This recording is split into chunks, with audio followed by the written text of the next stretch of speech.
AMDAL itu apa sih? Analisis mengenai dampak lingkungan, atau ia lebih dikenal dengan istilah AMDAL, yaitu dokumen lingkungan yang diwajibkan untuk kegiatan yang memiliki dampak penting terhadap lingkungan hidup. Contohnya, yang pertama, kawasan industri atau pembangunan gedung dengan luas lebih dari 5 hektar atau setara dengan 10.000 meter persegi. Untuk lebih jelasnya, teman-teman bisa melihat Permen Lingkungan Hidup nomor 5 tahun 2012 terkait jenis usaha apa saja yang diwajibkan AMDAL. Tujuan analisis mengenai dampak lingkungan atau AMDAL adalah untuk memastikan bahwa kegiatan atau proyek pembangunan yang direncanakan tidak menimbulkan dampak negatif yang signifikan terhadap lingkungan. Secara spesifik, tujuan AMDAL mencakup yang pertama, melindungi lingkungan. Memastikan bahwa proyek yang direncanakan tidak merusak lingkungan atau jika dampak negatif tidak dapat dihindari, dampak tersebut dapat diminimalisir. Yang kedua, menyediakan informasi bagi pengambilan keputusan. Memberikan data dan analisis yang diperlukan bagi pembuat kebijakan untuk membuat keputusan yang tepat mengenai kelayakan proyek. Yang ketiga, melibatkan masyarakat. Memberikan kesempatan kepada masyarakat untuk berpartisipasi dalam proses pengambilan keputusan melalui konsultasi publik. Komponen AMDAL yang pertama ada KA AMDAL atau Kerangka Acuan AMDAL.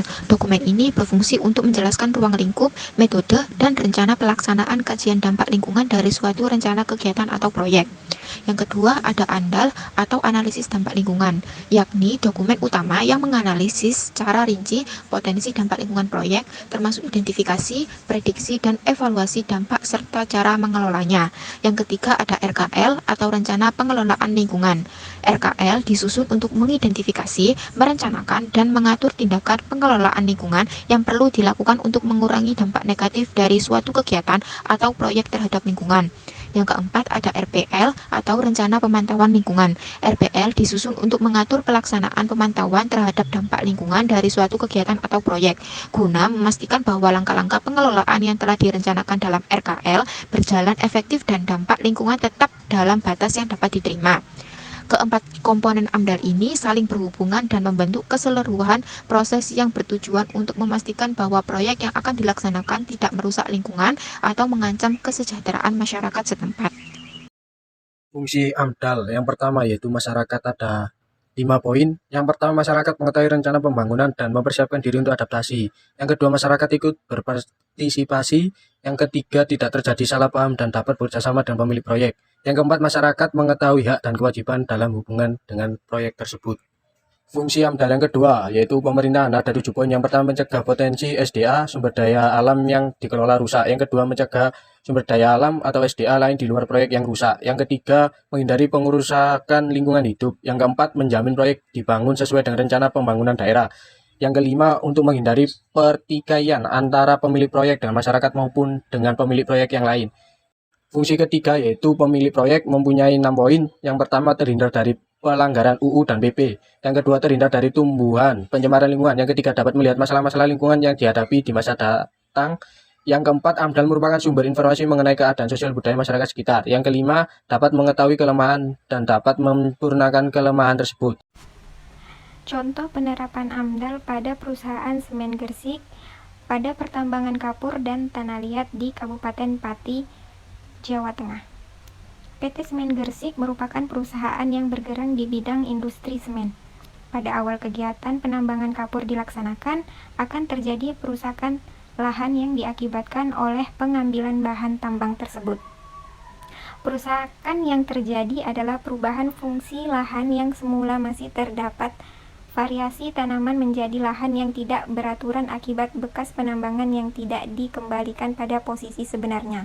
Dalam artian, menjadi lahan yang produktif. Dampak yang ditimbulkan dari pertambangan kapur oleh PT Semen Gresik. Yang pertama ada dampak lingkungan. Timbulnya kebisingan dan pencemaran udara yang diakibatkan oleh lalu lalang kendaraan atau armada pengangkut kapur tersebut.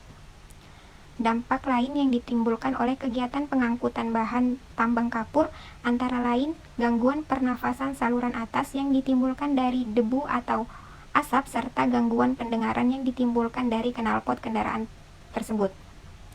Rusaknya lingkungan akibat pendirian pabrik semen yang mengandalkan bahan baku dari penambangan batu kapur, mereka juga mengkhawatirkan hilangnya sumber air yang sangat diperlukan untuk lahan pertanian. Selanjutnya ada dampak sosial. Perpindahan tempat tinggal yang berarti tergusurnya masyarakat lokal dan digantikan oleh masyarakat pendatang yang memiliki modal lebih besar.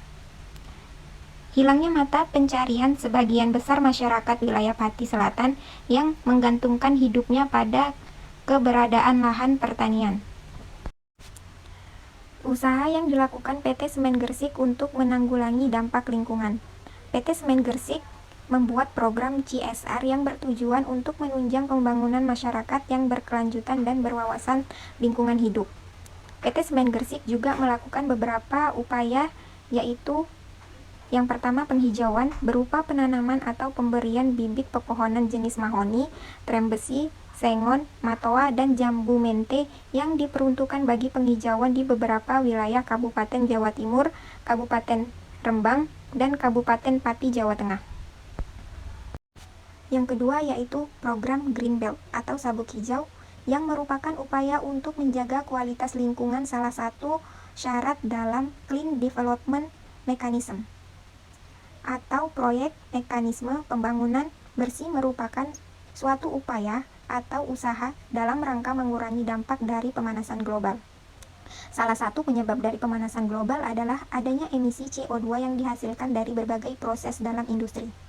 Area Greenbelt yang menempati sekeliling area terluar selebar 50 meter di area sepanjang penambangan ini ditanami dengan beberapa jenis pepohonan, yaitu pohon mangga, nangka, dan mahoni. Tanaman tersebut dipilih selain karena manfaatnya, juga karena pertimbangan kesesuaian dengan kondisi tanahnya.